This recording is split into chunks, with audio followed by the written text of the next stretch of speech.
Gravação iniciada.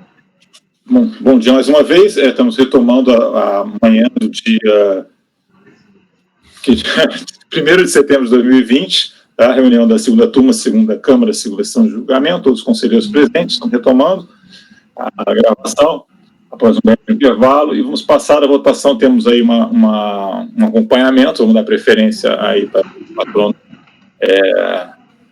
poder acompanhar, né, o julgamento online, digamos assim. Eu já peço o apoio à Amanda, que está nos auxiliando, para fazer a convocação do patrono do item 24. Farei a convocação, presidente. A relatoria é do doutor Ricardo, e é uma vista, né, está retornando, acho que é breve, né, acho que todos se lembram do caso, saiu da vista sessão passada, no caso da CEMIG, é um embargo, se eu não me engano. Item 24, doutora Maria. Seu item será... Deixa eu aguardar um pouquinho. Por favor, verificar a mensagem privada no chat. Item 24 da pauta, doutora Maria. Seu item será julgado agora. Por favor, verificar a mensagem privada no chat.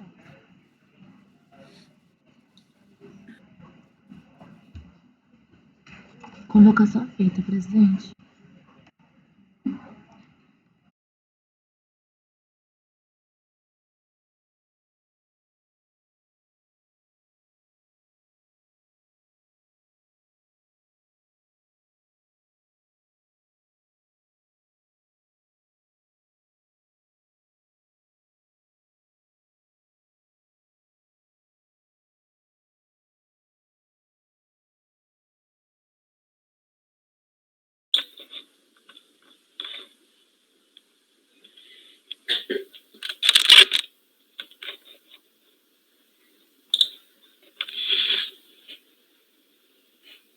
Bom dia, doutora. Bom dia, senhores. Bom dia. Está familiarizado e entrou rápido, né? Bom dia. Depois Bom dia. Então, eu vou já passar a palavra, acho que é um caso que todos se recordam, né? Tem 3 semanas atrás, então faz pouco tempo. Sim. E já passo imediato a palavra para o doutor Ricardo, resumindo, não mudou a composição da turma, só faz um breve resumo e saiu com vistas, não sei exatamente quem foi que pediu, eu ver aqui, tá no registro aqui da ata. Fui eu. Tem 24, para você, né? Aham. Então, eu vou passar então para o Ricardo, depois já para a doutora Ludmila. Tá? Por favor, Ricardo, pode começar. Bom dia, doutora. Doutora Leonor, desculpe, a senhora poderia, por favor, fechar seu microfone só por uma questão de... Muito obrigado. Seja bem-vindo. Em resumo, tratam-se de embargos de declaração interpostos pela contribuinte contra a decisão deste colegiado que deu provimento parcial ao recurso, sendo o restabelecimento do retenho declarado, alegado em contradição entre a extensão do decidido. Foi decidido afastamento ou arbitrariamente do VTN pelo sistema simples. Em relação à conclusão, provimento parcial do recurso no acordo. O despacho da Assembleia da Presidente indicou que realmente assiste a razão embargante. E no voto, uma vez que, no auto de infração, a diferença presente entre os valores declarados e apurados surge apenas quanto ao cálculo do valor da terra nua, e a fiscalização ela apreciou e acatou a área apontada como tributável pelo próprio contribuinte, que abarca toda a propriedade, a discordância com o VTN declarado realmente foi a única descrição dos fatos presentes na infração, mas, a partir daí, a interessada passa discorrendo em suas peças de defesa, tanto impugnação quanto recurso, não só sobre o VTN, mas também sobre sujeição passiva, áreas alagadas, base de cálculo incorreta, exclusão de áreas, diligência, entre outros, a fim de, salvo o melhor juízo, obter de ofício a alteração da área tributável por ela mesma declarada na sua declaração de ITR. Aí eu coloquei meu encaminhamento. Conclui-se então que deve ser revista a decisão embargada, que não foi totalmente emanada de forma contraditória apenas para a exclusão do voto, e da ementa, que eu fiz uma abordagem sobre consectários legais. Como retornou o VTN, não há por que precisar de consectários legais. Mas o auto de infração não deve ser considerado totalmente improcedente. Seria isso, senhor presidente. Ok, eu tinha feito uma observação, vou passar a palavra para a Ludmila, no sentido assim, de que, só vendo aqui que já houve votação, né? A palavra estava com a Ludmila, só estou vendo aqui como é que foi a votação da pauta anotada, o item 20, senhor não transformou em vistas coletivas? E seu vídeo está fechado, doutor Rony. Desculpa. Não, o microfone está aqui. Vídeo. Desculpa. O 24 saiu, sustentação oral foi... Posso fazer a leitura? Foi, mas a primeira vista foi que está na pauta anotada, não está. Posso fazer a leitura? Eu tenho aqui a ata. Tem a ata, a favor, a ata, o que ficou? Vista para a conselheira Ludmila, convertida em vista coletivo. O relator votou por acolher parcialmente os embargos de declaração, com efeitos infringentes, para alteração do encaminhamento do voto do embargado para dar provimento parcial ao recurso, restabelecendo o VTN declarado sem aplicação dos consecutados legais, mantendo sua conclusão. O conselheiro Mário Hermes acompanhou o relator e o conselheiro Martin divergiu, votando no sentido de que no dispositivo do acordo embargado constasse o provimento integral do recurso. Nesse ponto, eu vou pedir de vista, não votaram os demais conselheiros. O entendimento assim, que eu tive, a gente teve um debate, né, e o Martim acabou assim, abrindo uma divergência no sentido do meu entendimento, por assim dizer, né, desse debate também, né, que na verdade aqui a autuação é só do VTN, e ele o que tem em relação àquelas posições que tem dentro do recurso voluntário são apenas argumentos trazidos face ao princípio da eventualidade, né? Ou seja, mas que embasam um pedido diverso de procedência do lançamento. O contribuinte no recurso voluntário deixa claramente o que ele quer, que é procedência do lançamento, e isso foi dado, assim, pela turma. Então, eu não entendo aquilo como mesmo, inclusive, os consectários legais, tanto o VTN reconhecido como erroneamente autuado, os consectários legais caem naturalmente, né? São consequências da exigência tributária. E o Martim também entendeu nesse sentido. Agora, então, tem uma divergência aí. Nesse ponto, eu já passo a palavra para a doutora Ludmila, né, que pediu vistas a favor do... Como trata-se de embargos, né, a questão dos embargos ela é sempre mais sensível por causa da delimitação da matéria. Eu tenho até um certo hábito de pedir vista de embargo de declaração justamente por causa disso.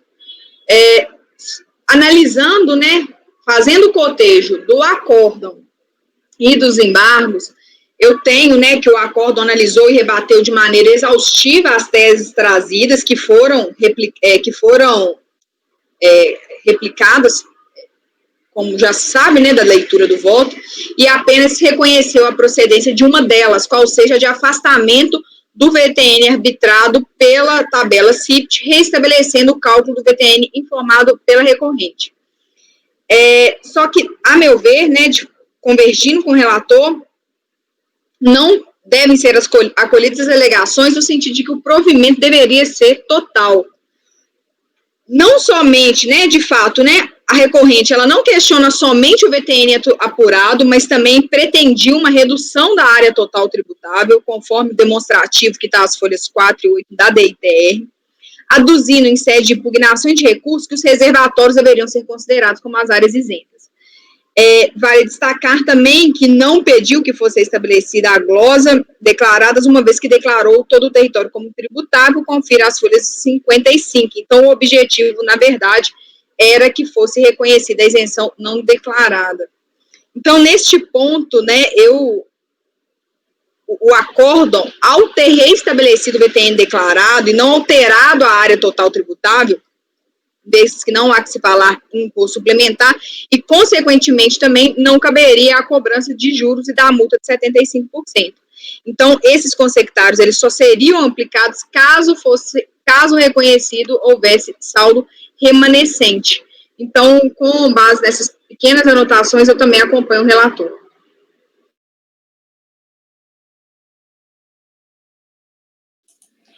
Ok, Caio, como vota?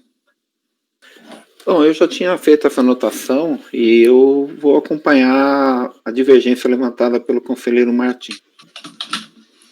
Ok, Leonan, como vota? Eu acompanho a divergência do Martim. Ok, Juliano? Acompanho a divergência, presidente. Ok, eu também acompanho a divergência, então ficou por maioria de votos. vai ficar acolher parcialmente embaixo da declaração com efeitos infringentes para que conste como encaminhamento da conclusão e dispositivo do acordo embargado dar provimento ao recurso. Isso vai constar no dispositivo do acordo embargado, dispositivo e conclusão do voto, né? Mário, por favor. Eu até visitei mais aprofundadamente o processo e... Só fazer uma parte, já foi votado, né? Quer dizer, não sei exatamente o... Eu acho que ainda não fechou, você não proclamou o resultado ainda. Tá, então vai. É porque essa questão do acompanhamento que foi estabelecendo o VTN declarado e talvez complementar com ficando prejudicadas as demais alegações para resolver essa questão, essa preocupação que eu acho muito própria, pertinente do relator, no sentido de que não se está acatando nem discutindo as demais alegações, né, que realmente ela pediu praticamente uma revisão da declaração. Isso aí poderia se colocar na fundamentação do voto, mas não no dispositivo. Isso não cabe no dispositivo. Aí quem faz, acho que é o seguinte, aí quem for fazer o voto vencedor, acho que é pertinente colocar isso aí, tá? Mas no dispositivo, tá? Então, não tem problema, eu vou fazer então vai ficar assim, né? A conclusão e o dispositivo do voto vai ficar dar provimento ao recurso e vai ser notado que essas outras questões que foram levantadas, como não fizeram parte da lide, né, efetivamente, não foi isso o objeto de autuação, não estão sendo reconhecidas, está realmente se estabelecendo o VTN declarado, isso vai ficar consignado e bem observado pelo Mário, então ficou esse o resultado do julgamento. Ok, doutora? Foi por maioria de votos. Então, vou lhe retirar aqui delicadamente da sala e vamos passar ao prosseguimento dos julgamentos. Mais então, doutora. Vamos passar ao item 4. Desculpe, Rony, não tem que, se é voto vencedor, não tem que... Eu vou fazer o voto vencedor. Ah, tá. Okay. Vou fazer. Aqui não ouvi essa. Tem 4, então, até porque eu já estudei o processo, não tem problema. Adalberto, o relator ainda é o Martim, esse não é vistas, tá? Então, processo novo, vamos lá.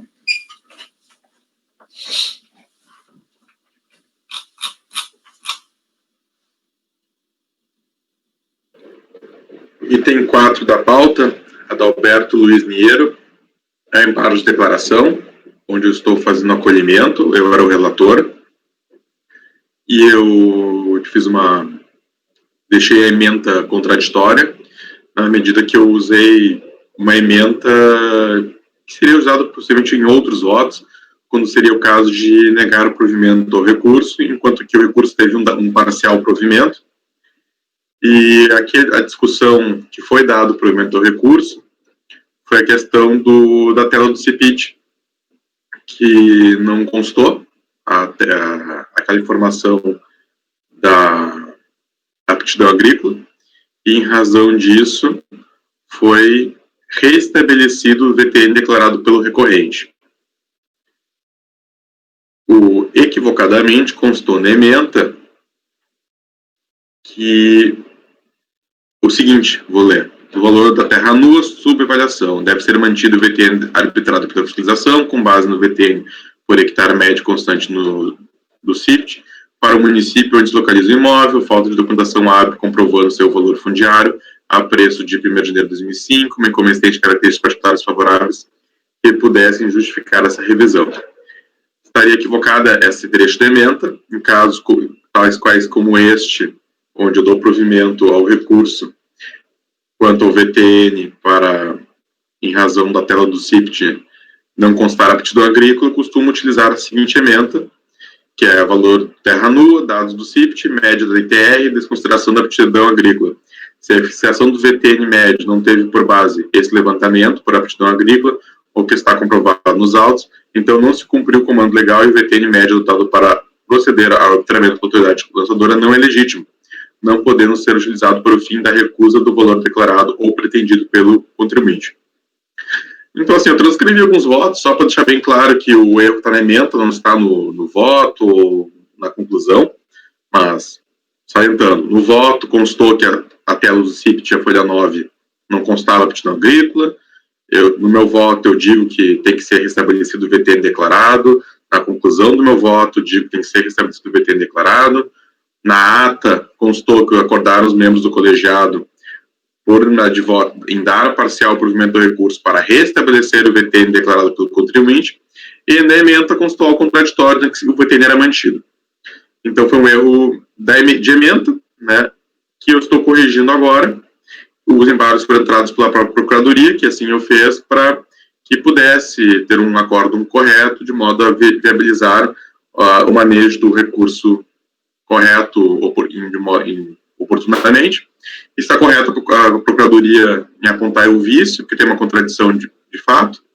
Então, minha conclusão é disposto, voto colher os embargos de declaração para, sanando a contradição apontada, retificar a emenda do acordo embargado, conforme exposto na conclusão deste voto. Fiz isso de uma forma similar a que o Leonan já me sugeriu em outras oportunidades, chamei isso de dispositivo, e em cima eu fiz um tópico chamado conclusão, que a conclusão é, por tais razões, é necessário sanar a contradição existente na emenda do acórdão 2202.006.049, por meio de retificação do conteúdo da emenda, a qual passará a conter a seguinte redação. E aí são 3 tópicos, somente o terceiro tópico que teve alteração, que eu apaguei a parte equivocada e fiz constar a parte como seria correto. Então, seria isso. Retifiquei a emenda do acordo. Ok. Aqui, podemos passar a votação, é bem simples. Sempre lembrando que esse formato aí de conclusão, nos embargos e no dispositivo fazer a remissão à conclusão, é interessante, porque muitas vezes nos embargos a gente tem que fazer correções extensas de redação, de ementa, dispositivo. Isso aí, para ficar todas essas correções no dispositivo, fica complicado. Isso se faz usualmente no CARF, tá? Principalmente para embargos, tá? Para o resto não é muito recomendado, mas nesse caso de embargos, a gente tem várias alterações para fazer no corpo do acórdão, a gente faz assim que fica mais limpo e não prejudica ninguém, né? Pelo contrário, fica mais claro. Mário, como vota, então? Acompanhe o relator, presidente. Ricardo? Acompanhe o relator. Mila? Acompanhe. Caio? Acompanhe. Não? Acompanho o relator. Relator, presidente. Eu também acompanho o relator, então ficou por unanimidade, votos ficou para fazer essa correção na emenda do acórdão, conforme a conclusão do relator Martim. Eu agradeço ao Martim e já passo a palavra para quem está na sequência aí, é o Leonan, né? Não, Leonan? É o Leonan, né? Sérgio Vasconcelos. Isso. Por favor, com a palavra.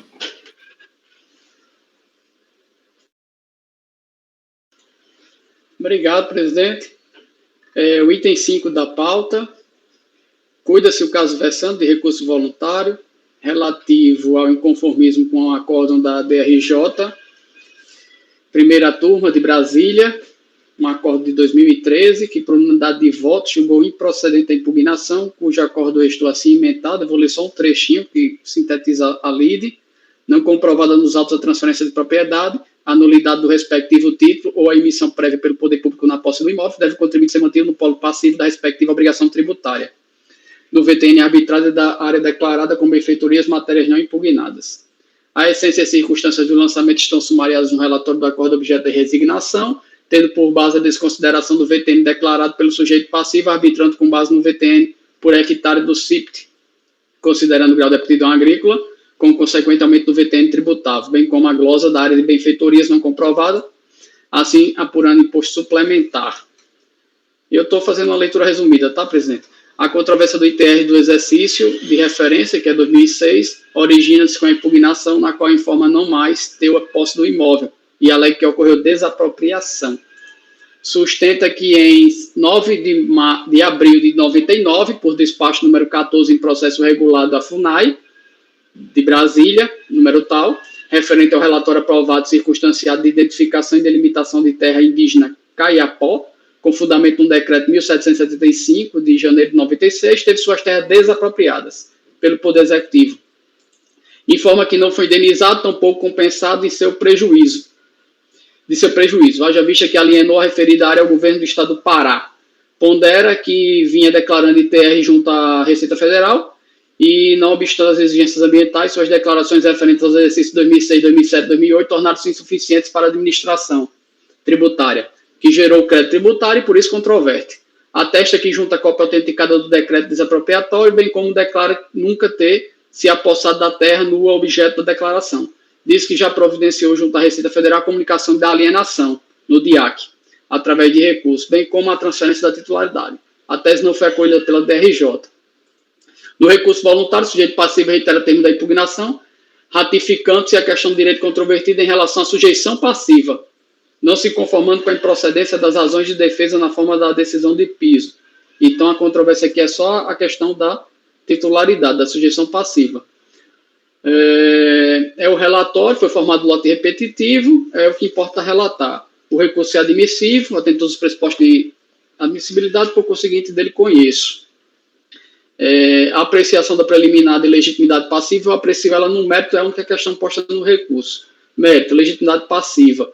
Como afirmado, sustenta o recorrente uma impertinência subjetiva na sua condição de sujeito passivo do ITR, do ano base em referência, para o imóvel Fazenda Santa Cristina, com área total de 2.499 hectares. Pois bem, não assiste razão recorrente. Explico. A despeito dos fatos alegados, bem reportados no relatório Alhures, o recorrente não se desincumbiu do ônus probatório que lhe competia em tudo quanto afirmado. Observe que não consta dos autos um só documento mencionando a Fazenda Santa Cristina, com área total de 2.499 hectares, localizado no município de Aurilândia, no norte do Pará, como relacionada com a desapropriação aventada, e que as propriedades citadas na desapropriação têm localização diversa. Municípios, aí tem outros municípios aqui que eu cito, todos no estado do Pará, e nenhum deles faz referência ao imóvel que ora se discute. Ademais, apesar da alegação de nunca ter tido posse, consta a área utilizada, inclusive com pastagem e granjeira aquícola, todas por ele recorrente declaradas, inclusive em extensão, apurando área aproveitável em imóvel rural. Além disso, pontua a decisão recorrida que o despacho FUNAI trata do reconhecimento dos estudos de identificação e delimitação da terra indígena, aí tem o nome da terra, de ocupação do respectivo grupo tribal Caiapó, localizados nos municípios tais. Tem o nome dos municípios aí no estado do Pará. Enquanto que a propriedade do contribuinte localiza-se em outro município. Aí tem todos os nomes dos municípios aí. A questão é que o município é outro. Lá do outro, o fato da decisão de piso consultar os sistemas informatizados da Secretaria Especial da Receita Federal do Brasil e constatar, a partir do Cadastro de Imóveis Rurais, CAFI, a alteração da titularidade do imóvel em referência para o CNPJ da FUNAI, não é suficiente para socorrer o contribuinte no exercício que estou a julgar, que aqui é 2006, tá? Pois a citada transferência consta como tendo ocorrido somente no exercício de 2011. Então, aqui a gente está em 2006 e só em 2011 que ele vai para a FUNAI. Isto é, em momento bem posterior ao fato gerador e à perda da posse. Para se afastar do ITR, deve ser por ocasião do fato gerador. E no fato gerador de 2006, ele não comprova que não tinha essa posse. Por conseguinte, não comprovada a perda da posse por ocasião do fato gerador, mantém o recorrente a legitimidade e, aliás, repita-se o recorrente declarar as aproveitáveis, as quais, de certo, presume-se por eles usufruídas e conhecidas na ocasião do fato gerador. Caso contrário, estaria até cometendo uma ilegalidade, porque teria declarado culturas e tudo mais por ele utilizadas que não existiriam, ficaria até controverso. Então, a questão é a ausência de prova no que se refere às afirmações da defesa com relação à posse, bem relatadas a Alhures. Sendo assim, sem razão recorrente, nego provimento ao recurso é como voto, presidente. Ok, está aberto o debate. Ok, então vamos passar então, a votação, já que ninguém tem dúvidas. Mário, como vota? Acompanho o relator, senhor presidente. Martim? Acompanho também. Mila? Ricardo? Ricardo. Acompanho o relator. Mila? Também. Caio? Acompanho. Juliano? Acompanho o relator, presidente.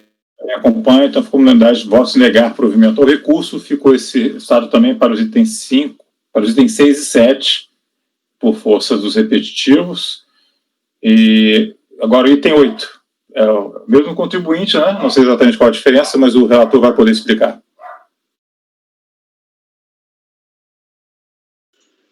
É outro processo, é outra fazenda, presidente. Tem que fazer a leitura integral. Perfeito.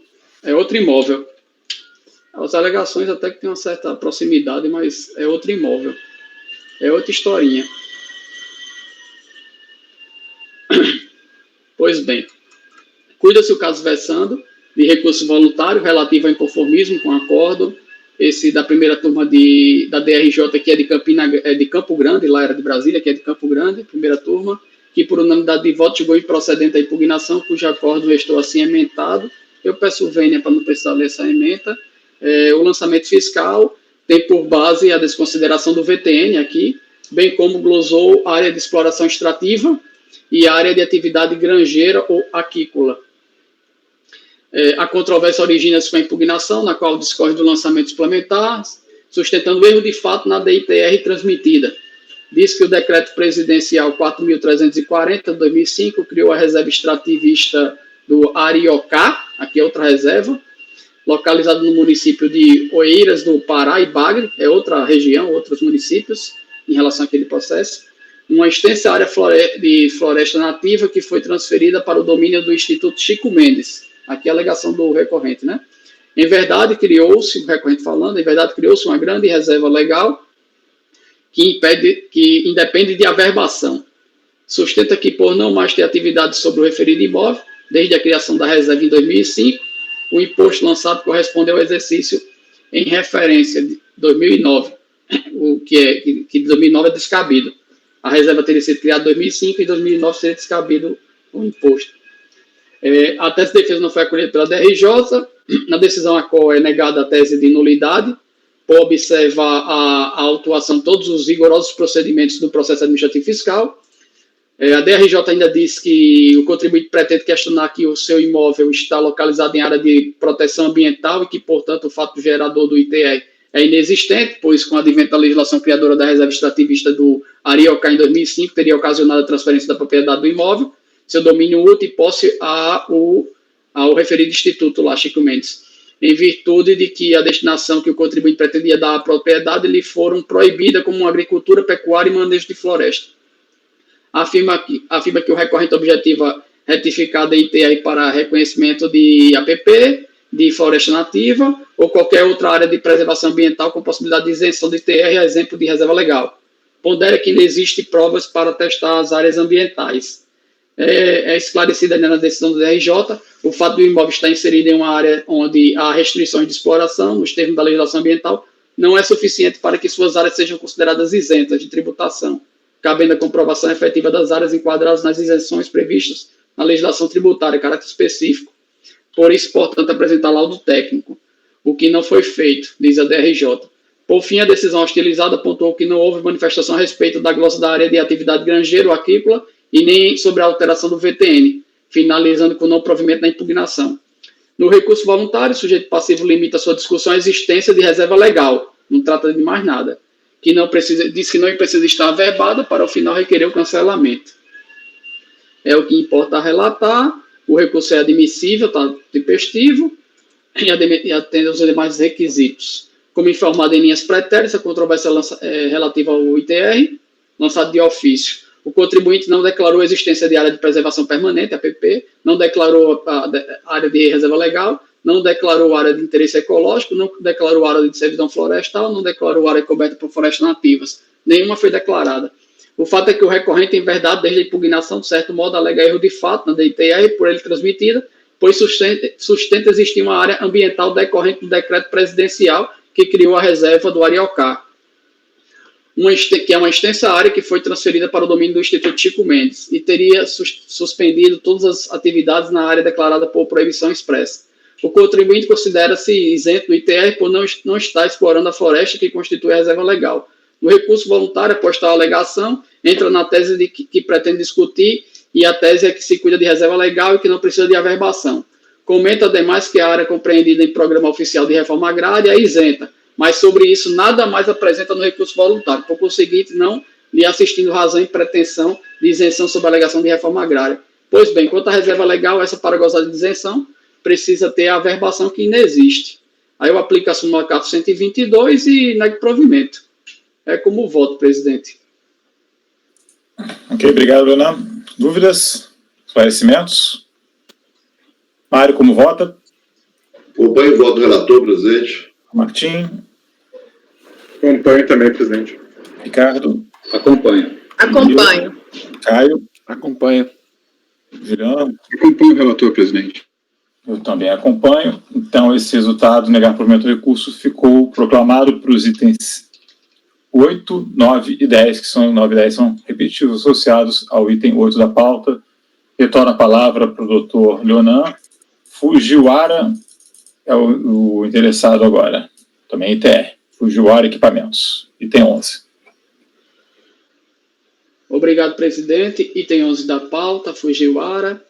É um exercício de 2007 do ITR, discussão de ITR, cuida-se de recurso voluntário relativo à decisão da primeira turma da DRJ de Campo Grande, que por unidade de voto julgou improcedente o pedido deduzido em impugnação, cujo acordo, estou assim, emendado, eu vou ler só alguns trechos da emenda, para bem delimitar a lide. Valor da terra nua, cerceamento de defesa não configurado. O valor da terra nua declarado não foi alterado no lançamento, sendo impertinente alegações a respeito. Área utilizada com pastagem e área utilizada com produtos vegetais. A dedução depende de comprovação e não existe a comprovação. O lançamento foi bem sumariado pela DRJ, passou a reproduzir. A exigência se refere ao ITR do exercício 2007. O lançamento de ofício decorreu de alteração da DITR em relação aos seguintes fatos. Área de pastagem. Foi glosar uma área de 800 hectares, estou arredondando, declarada a esse título por falta de comprovação da área de pastagem. Foi glosado também por falta de comprovação área de produtos vegetais de 30 hectares, estou arredondando, tá? A impugnação foi bem sintetizada na DRJ, passou a reproduzir. Preliminar da impugnação. Se alegou lá na impugnação a invalidade do lançamento por cerceamento de defesa e afronta da estrita legalidade por carência de motivação. A notificação seria omissa quanto à fonte do valor da terra nua adotado. E suscitou ilegalidade com relação a juros e multa aplicado do percentual extorsivo de 75%. No mérito lá da impugnação, trata da área utilizada como produtos vegetais, alegada de área de 30 hectares, destinava-se a plantio de culturas variadas, tais como hortaliças e leguminosas, servindo para a subsistência. E a área de pastagem informa que apresentou o lado técnico, documento emitido pela Secretaria Estadual de Agricultura e notas fiscais, comprovações de vacina relativas a outras despesas. A tese não foi acolhida pela DRJ. No recurso voluntário, o sujeito passivo, reiterando termos da impugnação e alegando a apresentação de provas no momento oportuno, não interpretadas adequadamente pela fiscalização e pelo juízo de piso, postula a reforma da decisão de primeira instância pelos equívocos que aponta, a fim de cancelar ou anular o lançamento.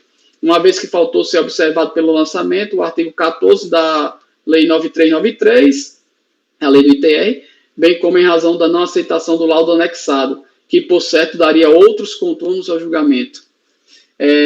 Protestou pela juntada oportuna de outros documentos. O recurso é tempestivo, portanto, dele conheço, admissível, portanto, preliminar que antecede o mérito, a defesa requeriu a nulidade, haveria cerceamento de defesa, violação da estrita legalidade, do controle da ampla defesa, isso que o lançamento foi efetuado de pronto. Pois bem, entendo que não existe a nulidade, de modo que não assiste razão à defesa. É um caso de ITR, tantas vezes julgado pela gente, essa questão dessa nulidade. A documentação compete ao contribuinte. A fase procedimental do processo administrativo fiscal é realmente inquisitória. Solicita-se documentação, o contribuinte apresenta ou não, e a fiscalização faz sua livre interpretação e o lançamento fundamentado e motivado. O lançamento está fundamentado e motivado, portanto, rejeita preliminar de nulidade. O protesto de provas pela juntada de documentos posteriores, eu entendo que não há fase de dilação probatória no processo administrativo fiscal, no sentido de intimar o contribuinte para apresentar outras provas antes do julgamento.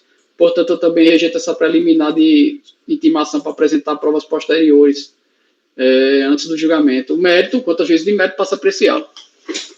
Como informado em linhas pretéritas, o lançamento de ofício trata da exigência de ITR suplementar do exercício de 2007, que considera o período de janeiro de 2006 a dezembro de 2006, e se refere à glosa da área de pastagem declarada de 800 hectares, eu estou arredondando, e área de produtos vegetais de 30 hectares, estou arredondando.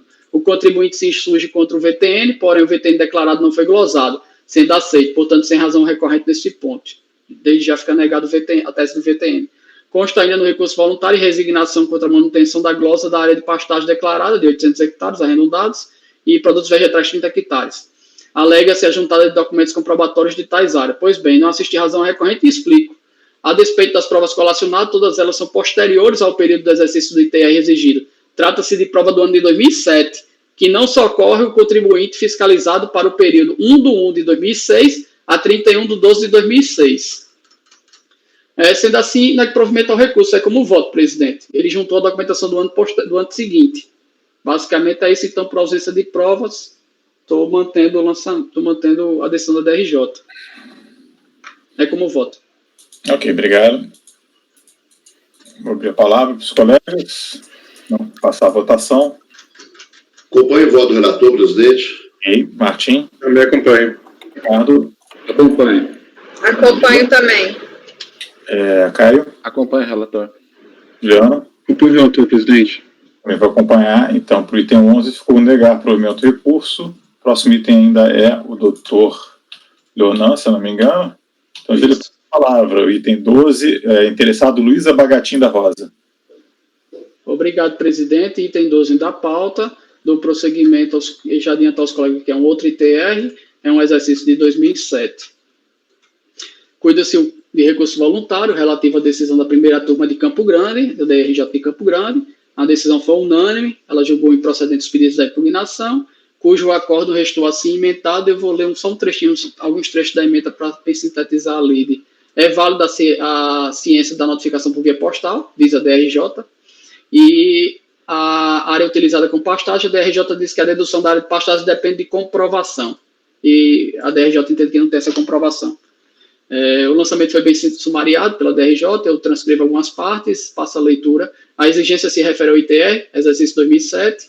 O lançamento decorre de alteração da DITR em relação à área de pastagem. Foi glosado 336 hectares, declarado a esse título, por falta de comprovação. A impugnação foi bem sintetizada pela DRJ, eu reproduzo, e preliminar alega a invalidade da ciência de termo de intimação fiscal em razão de divergência de endereço, e no mérito, para comprovar a área utilizada com pastagem declarada, informa que ora apresenta os seguintes documentos. Isso ele dizendo na impugnação, e ele apresentou ficha de vacinação e laudo técnico. A tese de defesa não foi acolhida pela DRJ, conforme a ementa que eu li a Lures. No recurso voluntário, o sujeito passivo reiterando termos da impugnação e alegando a apresentação de provas no momento oportuno, laudo técnico, não interpretadas adequadamente pela fiscalização e pelo juízo de piso, postula a reforma da decisão de primeira instância pelos equívocos que aponta, a fim de cancelar o lançamento. Requer seja reconhecida a alíquota de 10 centésimos por cento, tendo em vista o grau máximo de utilização da propriedade conforme restou demonstrado, afastando assim a alíquota de 3 inteiros e 30 centésimos por cento fixado no lançamento de ofício, ora questionado. Na peça recursal aborda sobre a área de pastagens e os comprovantes de vacina, referente ao ano base do lançamento, assim como sobre os princípios para conhecimento da prova. Juntou documentos novos relacionados com a lide, trouxe comprovantes de vacinação do rebanho e fichas de vacinação, folhas 175 a 183. Requereu o conhecimento dessa prova, considerando verdade material, formalismo moderado, a legalidade e a ampla defesa. É o que importa relatar. Admissibilidade. O recurso voluntário tem todos os pressupostos de admissibilidade, por conseguinte conheço do recurso voluntário. Apreciação de requerimento prévio, análise do mérito, documento novo. A defesa coleciona com recurso voluntário documentos novos relativos à mesma controvérsia, folha 175 a 183. Trata-se de comprovantes de vacinação do rebanho e as fichas de vacinação, a quais se somam as já colacionadas com a impugnação. Requereu o conhecimento dessa prova, considerando a verdade material, o formalismo moderado, a legalidade e a ampla defesa. Eu faço uma análise dessas questões todas e já no finalzinho eu vou concluir. Este conselho, incluindo este colegiado, tem entendido que é possível a apresentação de novos documentos quando da interposição do recurso voluntário, nas hipóteses que sirvam para robustecer teses que já tenha sido apresentada e ou que se verifique as hipóteses das alíneas do parágrafo 4º do artigo 16 do decreto 7235, entendo que a inclusão na linha C também, além de convergir com a tese já delimitada na impugnação. Pelo arrazoado, conhecerei dos documentos. Mérito. Quanto ao juízo de mérito, passo a apreciá-lo. Como informado em linhas pretéritas, o lançamento de ofício trata da exigência de terra suplementar do exercício 2007, que considera o período de janeiro de 2006 a dezembro de 2006, e se refere à glosidade de pastagem declarada de 336 hectares, o que, por consequência, reduziu o grau de utilização declarado, alterando a alíquota de 10 centésimos por cento para 3 inteiros e 30 centésimos por cento. Importa, portanto, apreciar a irresignação, quanto à glosa da área de pastagem declarada, 336 hectares, vez que a questão da alíquota é mero reflexo da conclusão da análise da glosa. O contribuinte se insurge contra a referida glosa, advoga sobre princípios para conhecimento da prova e sua adequada interpretação. Sustenta que apresentou laudo técnico que juntou comprovantes de vacina referentes ao ano base do lançamento. Adicionalmente, trouxe documentos novos, comprovantes de vacinação do rebanho e as fichas de vacinação, que vão se somar àquelas já colacionadas. A fiscalização narra na descrição dos fatos que, após regulamento intimado, o sujeito passivo não comprovou a área efetivamente utilizada para a pastagem declarada no período de 2006, né, relativo ao exercício 2007 do ITR. Consta na DITR o quantitativo de 593 cabeças de rebanho ajustada, sendo 580 de animais de grande porte e 50 animais de médio porte. Isso está na folha 7 e 8. Diante deste lançamento, o contribuinte se insurgiu apresentando laudo técnico, folhas 36 a 45, com ART, folha 58, fotos da pastagem, folha 52 a 54, plotagem de imagem de satélite, folha 56, e comprovantes de vacinação, folhas 46 e 50. A DRJ manteve o lançamento, pois os documentos apresentados são relativos ao período o ano seguinte, 2007, janeiro de 2007 a dezembro de 2007, de modo que são posteriores ao fato gerador. Pois bem, no recurso voluntário, o recorrente apresenta declaração da Secretaria da Agricultura e do Abastecimento do Núcleo Regional de Jacarezinho, da Unidade Veterinária de Joaquim Tavora, folha 176, demonstrando que houve vacinação contra a febre aftosa em 23 de 5 de 2006 e 29 de 11 de 2006. Também apresentou ficha de movimentação de bovídeos na exploração do Sistema de Defesa Sanitária Animal, folhas 179, na qual consta 354 o total de vacinas de febre aftosa, legitimando a vacinação de 29 de 11 de 2006 das folhas do folhas 176, além de 2 documentos fiscais, folhas 182 e 183, isto para o imóvel objeto do lançamento, Fazenda Santa Luzia. Interessante que esses números são próximos do que é apresentado no laudo relativo a 2007, o ano seguinte, que tem número pouco menor. Mas a ficha de movimentação de bovídeos na exploração também apresenta números menores para o período subsequente, 2007, o que legitima o laudo a despeito de ser de outro exercício. Do exercício seguinte, né? Acho que ele se confundiu aí.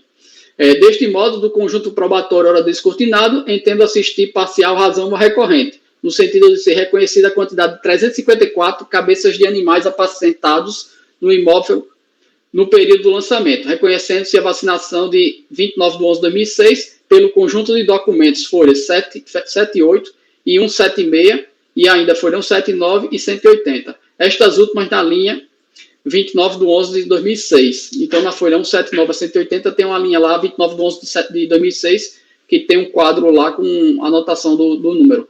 Para o imóvel objeto de lançamento, a indicar 75 bezerras, 87 novelhas, 103 vacas e 89 touros.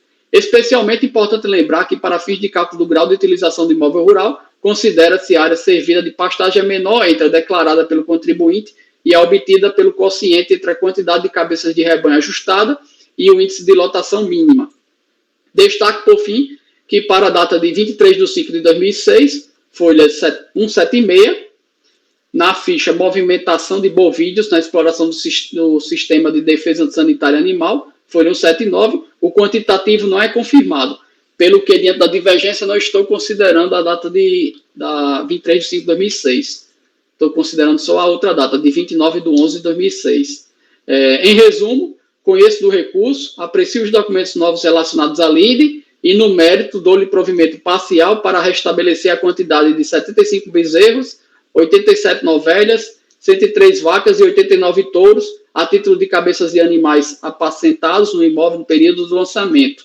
Vide folhas 78, 176 e 179 a 180. Essas últimas, olhar a 179 a 180, olhar a linha da data 29 de 11 de 2006. Ante o exposto, dispositivo, ante o exposto do provimento parcial ao recurso para restabelecer a quantidade de 75 bezerros, 87 novelhas, 103 vacas e 89 touros a título de cabeças de animais apacentados no imóvel no período do lançamento, devendo-se proceder com um recálculo do ITR na ficha Informações sobre Atividade Pecuária, a partir da caracterização destes grupos em animais de grande porte e de animais de médio porte, é como voto, presidente. O provimento é parcial porque ele declara mais animais. Sem dúvidas. Está bem analisado. Então, mais um voto. Acompanhe o relator, presidente. Martim. Também acompanho o relator. Ricardo. Acompanho. Ludmila. Eu acompanho também. Caio. Acompanho o relator. Juliano. Acompanho o relator, presidente. Também vou acompanhar. E então o provimento foi parcial nos termos já narrados pelo relator. E já convido para o item 13, né? Nos apresentar o item 13 da pauta. Obrigado, presidente. Item 13 da pauta é um ITR também, é o exercício de 2007, passa a leitura. Cuida-se o caso versando de recurso voluntário relativo à decisão da primeira turma, mais uma vez, a DRJ de Campo Grande, que, por unanimidade de votos, julgou improcedente o pedido deduzido da impugnação, cujo acordo restou assim emendado. Eu vou ler só textos sintéticos da emenda que vão estabelecer a controvérsia. Áreas isentas, ADA, é obrigatório que as áreas não tributáveis sejam informadas em ADA, segundo a DRJ. E valor da terra nua, a DRJ diz que a matéria não foi impugnada.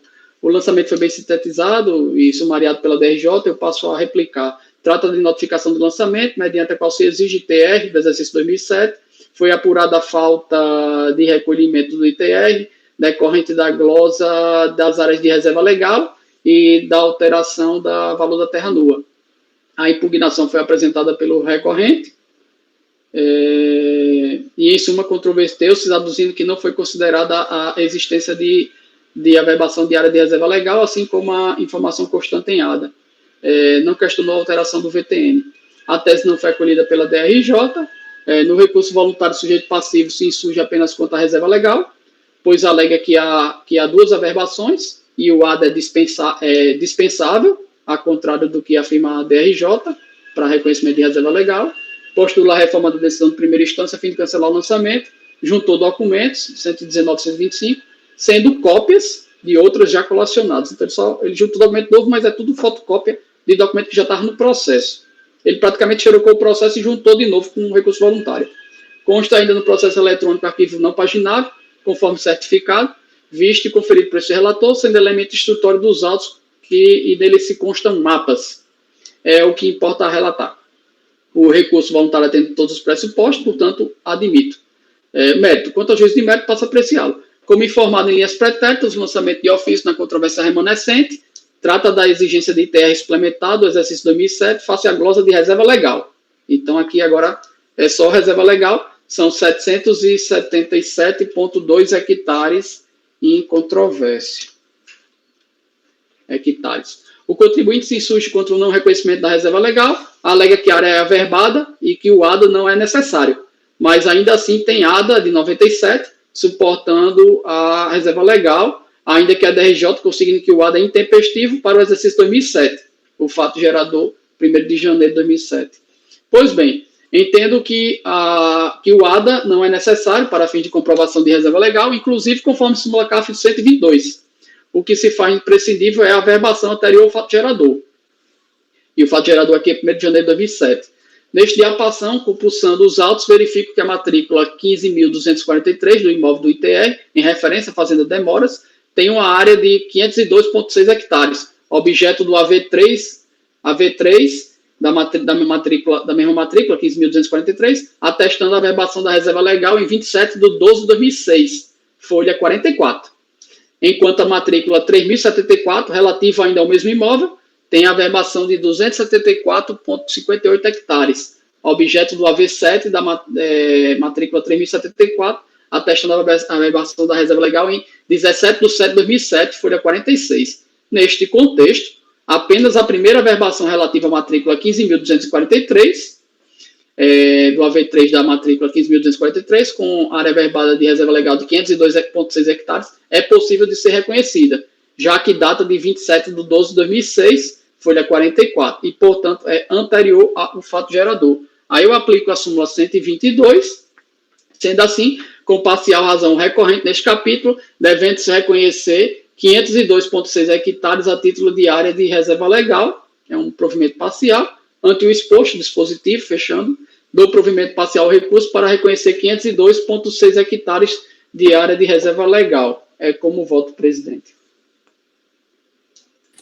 Obrigado, Renan. Também acho que um caso me parece simples. Alguém tem alguma dúvida? Então, Mário. Acompanho o relator, presidente. Martim. Acompanho o relator. Ricardo. Acompanho. Ludmila. Eu também. Caio. Acompanho o relator. Juliano. Acompanho o relator, presidente. Eu também acompanho. Então, ficou dar parcial provimento ao recurso para reconhecer essa área de 512,6 hectares de reserva legal. Agradeço ao Leonan.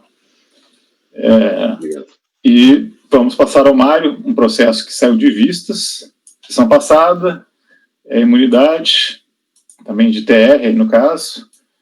E, com a palavra, Mário, já foi relatado, já foi debatido, só realmente tentando ser bem sintético, né? Para refrescar a memória, como se diz, com a palavra. Tá? Ok, presidente. Contribuinte aqui ao Seminário Educandário Diocesano Nossa Senhora do Amor Divino. Como já foi adiantado, foi feito um lançamento suplementar relativo ao valor da terra nua. Ele prestou a declaração, ele informa lá na DITR declarada, tem um campo lá que eu chamo, que chama campo situação, tem a situação lá é D, e a situação D é relativa à imunidade. A auditoria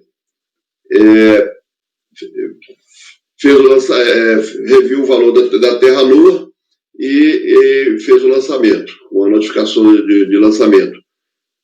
A contribuinte apresentou impugnação, onde ela alega, não discute a terra nua na impugnação e alega simplesmente imunidade, que ela seria aquele imóvel de aproximadamente 100 hectares, destinado às atividades fins, que é um seminário, né, para atividade de educação e assistência social.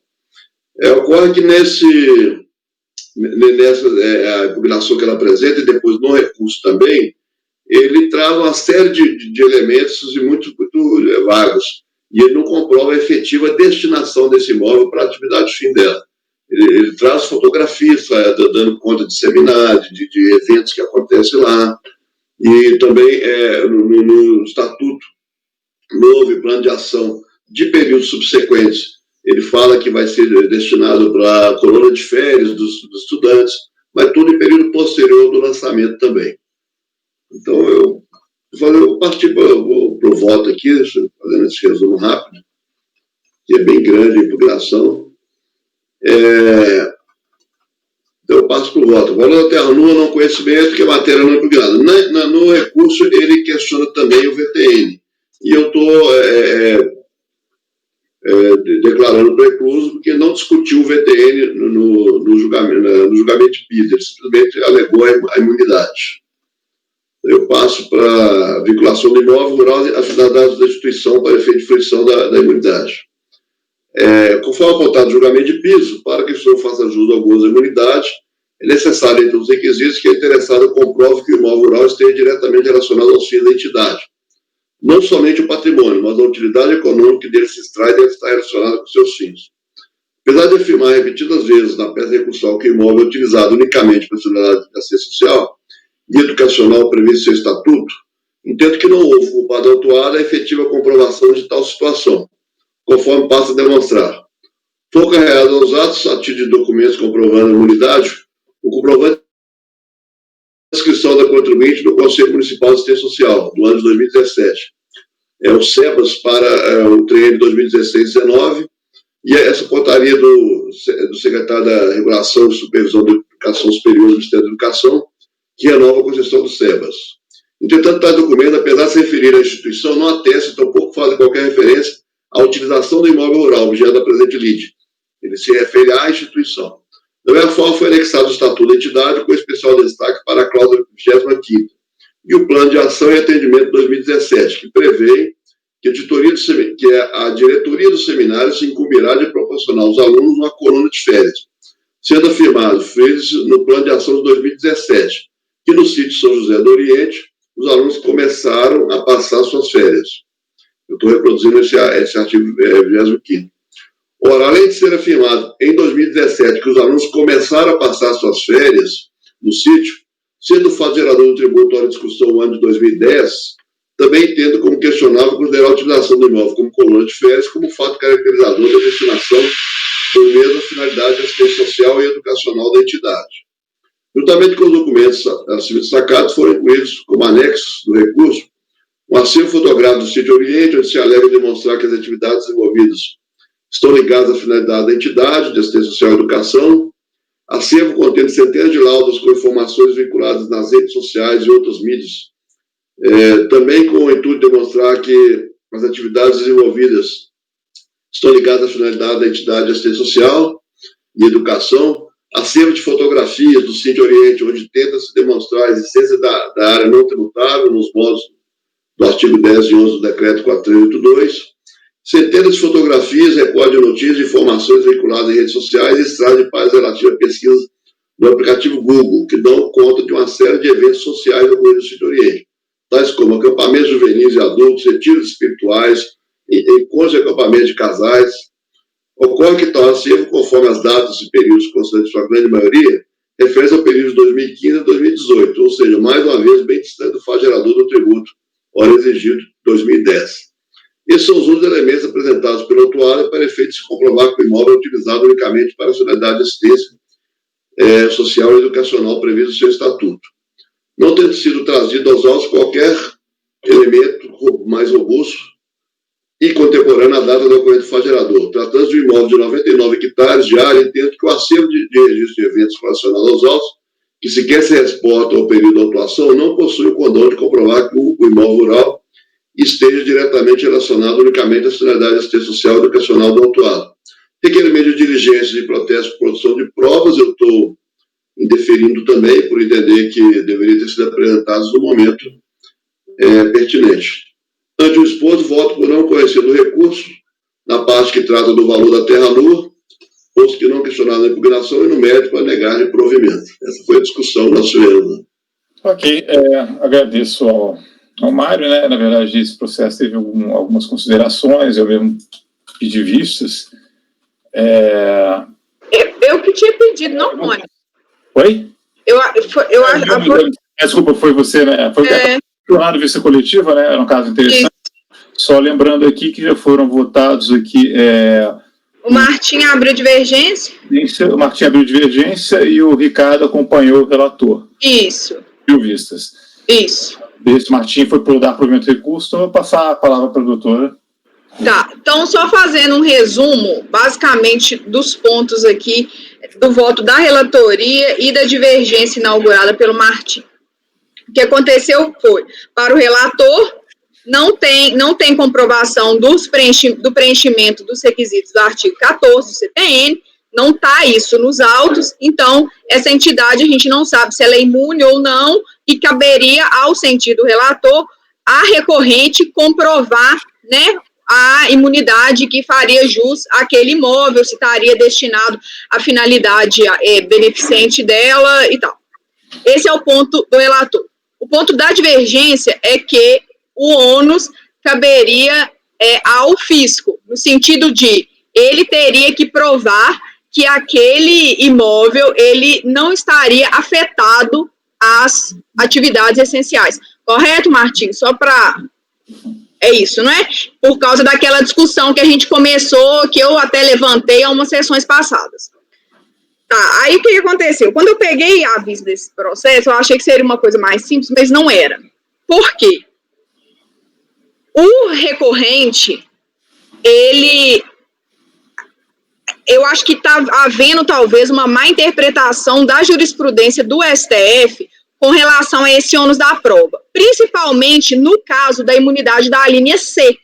Ela é diferente da imunidade da linha A, imunidade recíproca, a linha B, imunidade de tempo. Por quê? Porque nesse caso nós estamos falando de uma imunidade que depende de preenchimento de requisitos legais. Então, é uma imunidade condicionada. Diferentemente do templo, ele não precisa de preencher requisito nenhum, ele é um tempo pronto. Agora, nesse caso, a questão ela é um pouco mais sensível, porque o fisco teria que fazer prova num segundo momento do desvio de finalidade daquele imóvel. Só que deveria estar, a meu ver, a priori provado que esta entidade é uma entidade imune que preenche os requisitos legais, que estão no artigo 14 do CTM. Qual é o problema? Eu concordo com o Mário, que nos autos não existe essa prova dessa imunidade. Não existe prova de que esse recorrente ele seja imune. Não há elementos nos autos para que eu possa dizer isso. Só que há, para mim, um equívoco da fiscalização, e aí, por outros fundamentos, eu acompanharia a divergência. Quando ela faz... é interessante uma coisa também, que depois eu estava pesquisando. Nossa, como é que o fisco vai saber quem que é imune e quem que não é por causa do preenchimento desses requisitos? Em 2010, todo mundo tinha que apresentar a DITR, inclusive as imunes. De 2016 para frente, isso parou de ser exigido. As imunes, elas não têm que apresentar a declaração de imposto territorial rural. Só que no ano que ela apresenta, existe um campo, ele pergunta lá na DITR se a sociedade é imune, ela fala que ela é imune de acordo com o motivo D, que seria imunidade de assistência social. Só que na hora que o auditor ele vai fazer a notificação, ele simplesmente ignora esse fato e já pede para ela comprovar o VTN. Ela declara o VTN 0, porque ela... na cabeça dela, ela é imune, ela preenche os requisitos, então ela teria imunidade, por isso que ela coloca lá VTN 0. Ela não se vê obrigada ali a fazer essa declaração. O problema, ele tá justamente aí, na hora que ele faz o termo de intimação fiscal, porque eu acho complicado eu virar e falar assim, o fisco não provou que aquele imóvel estava atrelado a finalidade essencial da entidade beneficente, sendo que não existe uma prova de algo anterior, que é que ela preenche os requisitos da imunidade.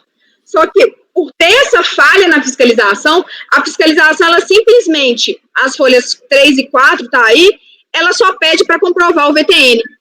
Ela fala, comprova o VTN. A recorrente não se manifesta, ela é cientificada, ela não se manifesta. Na hora que é feita a notificação, ela vem com a alegação de que ela é imune. Então, eu não vou falar aqui, o meu fundamento não seria que caberia ao fisco comprovar. Aqui nos autos é necessário, a meu ver, ser feito esse registro de que, de fato, não existe prova dessa imunidade. Então, não teria como o fisco falar que aquele imóvel não atende à finalidade, porque sequer isso é provado. A questão central aqui, a meu ver, é que há um erro na fiscalização que, a partir do momento que consta na declaração de que ela era imune, o fiscal devia ter pedido para ela, então me comprova que você preenche os requisitos do artigo 14. Aí sim caberia ao fisco fazer a prova de que este imóvel não atenderia a finalidade essencial. São essas minhas colocações. Então, eu teria a divergência, mas por outros fundamentos. Ok. Pessoal aí, o Mário, por favor, com a palavra. Só uma questãozinha colocada aí, que ela apresenta alguma coisa, né? Ela apresenta o SEBAS, né, o Certificado Beneficente, mas os demais requisitos é que não são... Ela não apresenta livro, não tem livro. Só tem aqui a portaria do Ministério da Educação e também o certificado de 2016-19 que ela apresentou. Ok. Colocações adicionais. Nós vamos passar a votação, então. Então tá, então o Mário vota, o Mário relator, o Martim mantém seu voto. Pelos fundamentos anteriores, né, Martim? Então a gente divergiria nesse posicionamento. Você só ia colocar assim, ônus do fisco, ponto. Exatamente. Ok. Ricardo, como vota? Mantenho e acompanho o relator.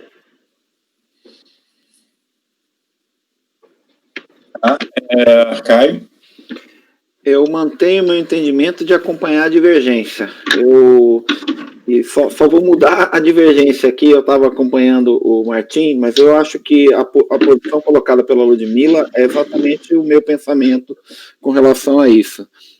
Ele sequer é intimado a comprovar que ela é imune, né? Então, em nenhum momento a fiscalização afastou o que, para mim, é um impedimento até do lançamento, né? Até que se prove em contrário, ela é imune. Então, ela pode ser intimada para comprovar isso, mas ela tem que ser intimada, tá? E ela não foi. Então, eu acompanho a divergência levantada pela Ludmila. O meu entendimento, na verdade, é igual ao da Ludmila, né? Pelo que o Caio esclareceu agora, Não, faz diferença, Martim. Faz diferença. Eu estava analisando uns acórdons, tem até um acórdão de outras turmas, isso é colocado de uma forma muito peremptória, assim, é ônus do fisco, mas ela não faz a prova anterior da imunidade dela, sendo que é uma imunidade condicionada. Se fosse um templo, ok. Agora, no caso de partido político e entidade sindical, que você tem que comprovar os preenchimentos requisitos, é diferente. E a jurisprudência suprema, ela é estranha mesmo, porque ela fala assim, as imunidades previstas no B e C, ela trata como se fosse o mesmo polo, só que não é. Uma coisa é você ter algo objetivo, outra coisa não. Você também entende que tem que fazer a prova da imunidade. Sim, mas ela teria que fazer a prova da imunidade e o fisco teria que ser intimada. E o fisco, num segundo momento, teria que falar que aquele imóvel, elidir a prova de que aquele imóvel da entidade imune não está afeta à finalidade essencial. São dois tempos. É assim que eu entendo também, a mesma coisa. Não, a gente estava discutindo antes. Por que eu vou falar isso? Porque eu lembro que, como fui eu que levantei, e na hora que eu estava lendo isso aqui, eu fiquei muito confusa, que eu falei, gente, eu não concordo com isso de jeito nenhum, e eu acho que eu dei a entender que eu concordava, era como se fosse assim, é imune, logo cabe ao fisco elidir. O que eu estou falando é que, neste caso, eu não tenho como saber se ela é imune ou se ela não é. Ela está se dizendo uma entidade beneficente. Ela pode ser imune? Pode, mas ela tem requisitos legais que ela precisa de preencher. É diferente. Aqui houve uma falha de fiscalização no sentido de não ter requisitado. Mas da última discussão que a gente teve, agora podemos pegar a gravação, a gente simplesmente tratou só de ônus da prova. Nós não fizemos essas colocações. Eu acho que nesse caso a gente concorda a mesma coisa, até pelo que o Caio resumiu agora, que o ônus da fiscalização teria sido o quê? Intimar o contribuinte para comprovar. E a fiscalização não fez isso. E não fez isso, o procedimento todo estaria errado em... Mas a gente não falou isso da última vez, Martim. Salvo engano.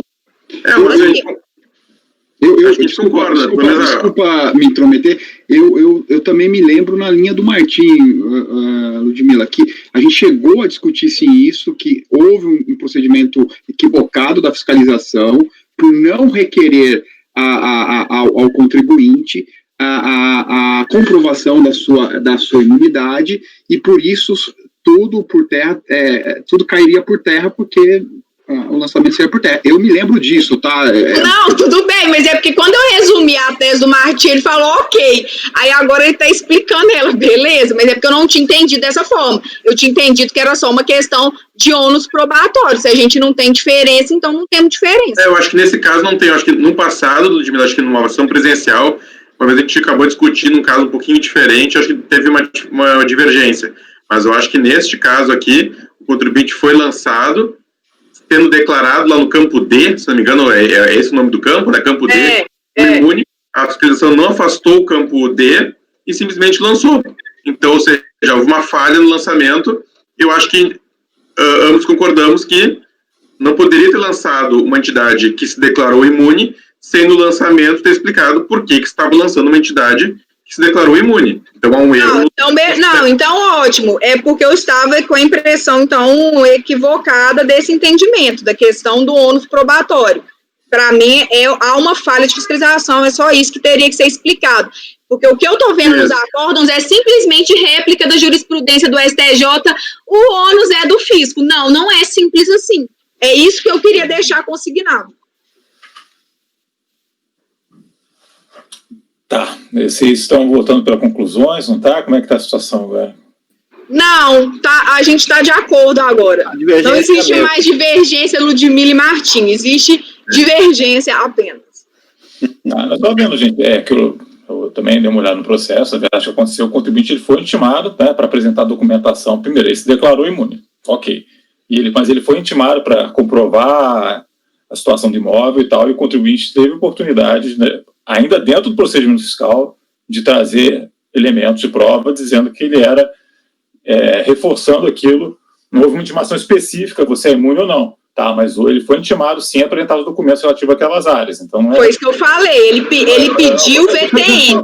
Ludmila, por favor, tô falando, tá? Então não é bem assim do tipo, não houve intimação do contribuinte e ele está sendo lançado. Não, houve intimação e ele poderia, naquela oportunidade, trazer os documentos para comprovar que ele era imune de TR.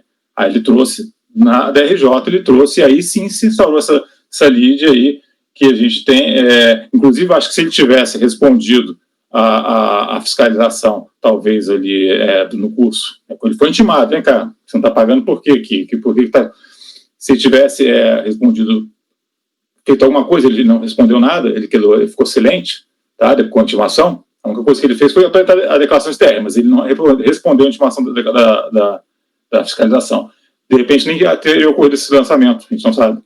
Tá? Então ele quedou inerte. Então acho que não é uma questão assim, o físico pode ter tido alguma irregularidade, o ato talvez de você declarou como TR, ou fazer um item específico aqui, comprove a sua condição de imune, mas eu não concordo muito com essa linha de raciocínio não, tá? Pelo menos não no todo. E, enfim, pode passar só fazer um esclarecimento aqui com relação a isso, mas isso foi justamente o que eu falei. Ela foi intimada, sim, ela ficou inerte. Só que ela foi intimada a apresentar documentos relativos ao VTN. Só isso. Eu reconheço. Tanto é que eu fiquei, como eu até salientei no começo, eu fiquei muito inclinada a concordar com o Mário. Porque ela tem falhas gravíssimas também. Isso eu fiz esse apontamento, eu concordo com você. Tá. Agora, então, você está dando provimento, e afinal, por conta de quê? Quer dizer, você acha que é superável essa questão? Eu não entendi muito bem teu ponto, então. É porque não foi específico. Ele não fala nada da imunidade. Ele simplesmente negligencia que ela se declarou imune e pede para ela apresentar o valor do VTN com laudo, como se ela fosse um contribuinte em TR. Ela não é.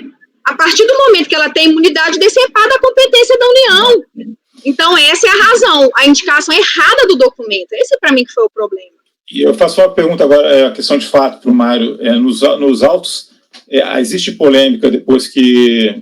É lógico que a polêmica só existiu, evidentemente, depois que surgiu o contribuinte, aí pode se considerar ou não falha da fiscalização, é uma outra questão, mas a polêmica em relação ao desvio de finalidade do imóvel propriamente dito surgiu, né, com a impugnação, né, ficou que ele trouxe essa documentação. E agora te pergunto ao Mário, em relação à condição de entidade beneficente da recorrente, existe uma polêmica nos autos em relação a isso ou não? O que está sobre litígio efetivamente a questão do imóvel, destinação do imóvel ou não? A partir do momento que se instaurou a lide, né, que foi na impugnação. E que você me diz, assim, pelo que eu entendi do teu voto, não há polêmica em relação a essa entidade beneficente ou não. A questão é mais a questão da destinação, né, do imóvel, se há provas que, se dadas as condições ali, ela poderia ser considerado imune esse imóvel ou não. Então, eu pergunto ao Mário, existe essa polêmica efetiva em relação à condição dela de ser imune ou não, a partir do momento que instaurada a lide? Não, foi colocado, e aí ela... Exatamente a questão da destinação do imóvel. Ela simplesmente, a impugnação, ela tem 5 linhas, praticamente. Então, na impugnação, ela simplesmente alega que é imune, que ela é uma entidade imune, tá?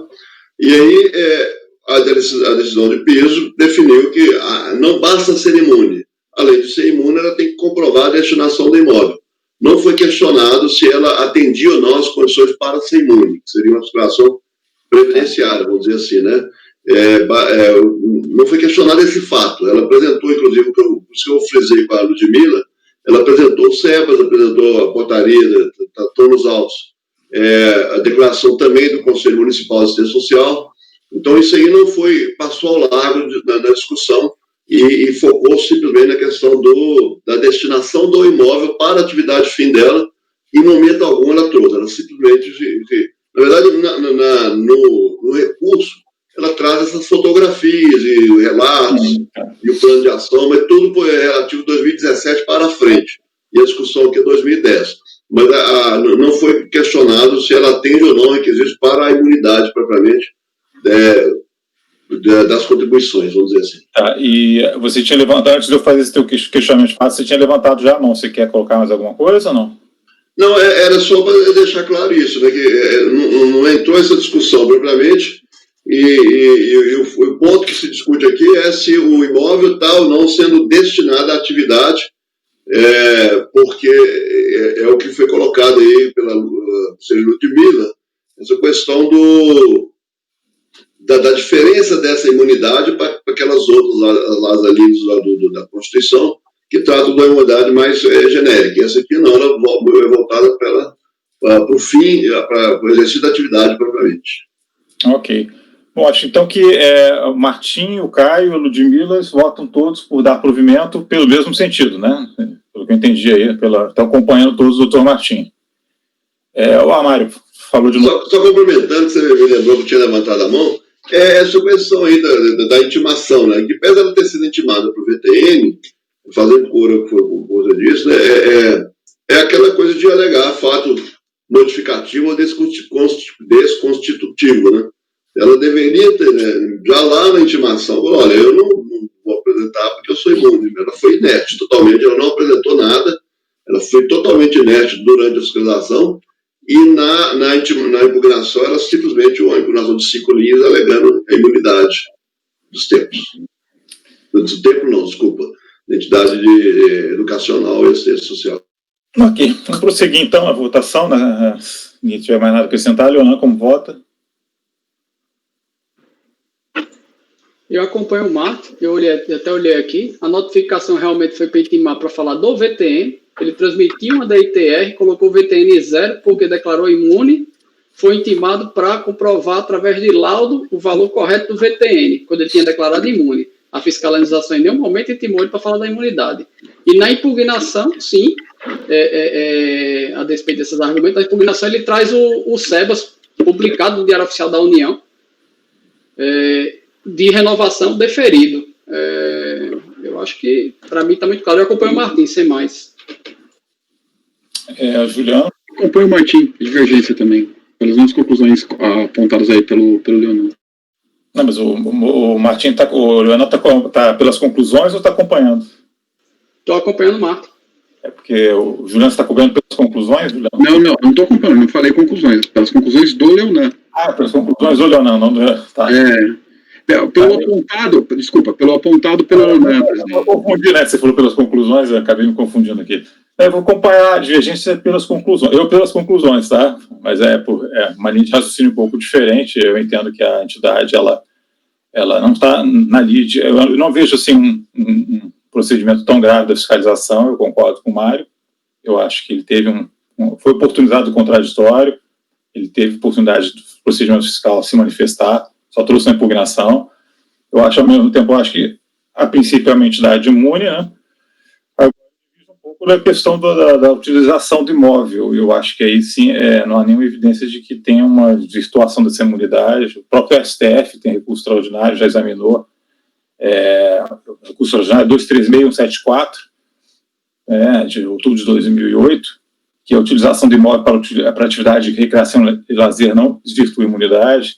Então, assim, eu acho que essa questão, a gente pode concordar ou não com esse tipo de abordagem diante do Supremo, mas eu não tenho motivos, assim, a princípio, para discordar. Eu acho que a entidade é imune, o imóvel, ele já viu um claro desvirtuamento da utilização do imóvel, e eu vejo até que se a súmula permite que os rendimentos, imagina, um imóvel de uma entidade que é utilizado para um estacionamento, para gerar renda, se aquele rendimento for aplicado nas atividades essenciais, se a súmula permite isso, quanto mais uma utilização a súmula do CARF permite isso, quanto mais uma utilização do imóvel para outros fins, enfim, né, que não geram renda, que parece ser o caso desse imóvel.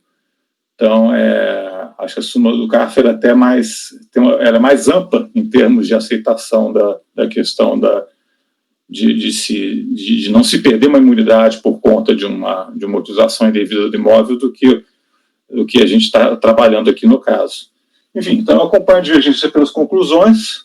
Como já chegamos à hora, fica então por maioria de votos, foi negar provimento foi dar provimento ao recurso, vencidos o conselheiro Mário, o Ricardo que o acompanhou. Eu acho que quem pediu vistas aí foi a Ludmila. A Ludmila pode fazer, você chegou a fazer as anotações, né? Sim, eu minutei já. Já minutou, então fica com a redação do voto vencedor, tá? E eu vou pedir para a Amanda, levantou a mão, Amanda, a gente vai interromper a gravação agora. Pode ser? Ok, era sobre isso mesmo. Tá bom, então vamos retornar, Amanda. Vamos fazer o seguinte, no início da próxima sessão a gente troca a senha, tá? Vamos deixar essa senha provisória que ficou, tá? E aí a gente retorna. Pode combinar logo agora, para não dar confusão, de voltar com a senha normal, pode ser? A senha original, a turma do 02? Tá ouvindo, Amanda? Ok, estou ouvindo sim. Pode ser a senha normal. Agora eu já vou recolocar a senha que era a senha original, tá? Que ela foi uma senha provisória só para sustentação oral. Tudo de acordo? Todos entenderam? Quando entrar de novo, então, não tem problema. Tá bom, gente? Então fica tipo 1h20, tá? Ok? Ok. Tá bom? Então. Obrigado.